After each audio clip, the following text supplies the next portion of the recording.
मुल्क भर में मार्केटें रात 8:30, शादी हॉल रात 10 बजे बंद करने का फैसला। सरकारी इदारों में बिजली के इस्तेमाल में 30% कमी लाई जाएगी।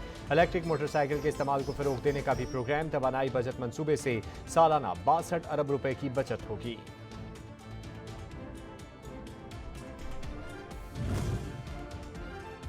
हमें मईशत पर लेक्चर देने वाले अब खामोश क्यों हैं? एवन फील्ड और सराय महल के लिए डॉलर बाहर भेजने वाले मनी लॉन्ड्रिंग पर दर्स दे रहे हैं। इमरान खान का तंज, गुज़िश्ता 7-8 माह में मुल्क से जो सुलूक हुआ उसकी मिसाल नहीं मिलती। ये दो खानदान इक़्तिदार में आकर पैसा बनाते हैं। PTI ने मईशत की सूरत हाल पर वाइट पेपर जारी कर दिया।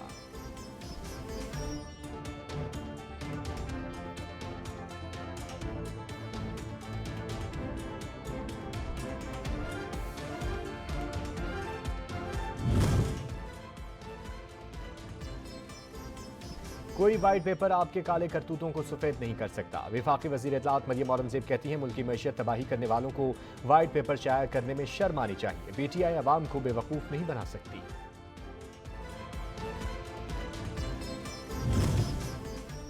इंटरबैंक में डॉलर 51 पैसे महंगा 226 रुपये 94 पैसे पर बंद हुआ। ओपन मार्केट में डॉलर 50 पैसे महंगा होकर 236 रुपये में फरोख्त हुआ। पाकिस्तान स्टॉक एक्सचेंज में मंदी का रुझान रहा। 100 इंडेक्स में 185 पॉइंट्स की कमी हुई। कारोबार के अख्ताम पर 100 इंडेक्स 40,630 की सतह पर आ गया।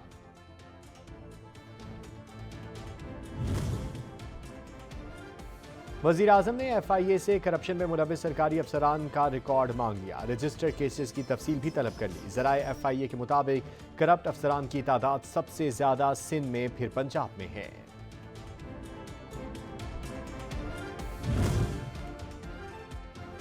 और थाना बाराकहू के इलाके में खातून से मुबैना ज़्यादती, पुलिस ने खातून की मदियत में मुकदमा दर्ज कर लिया।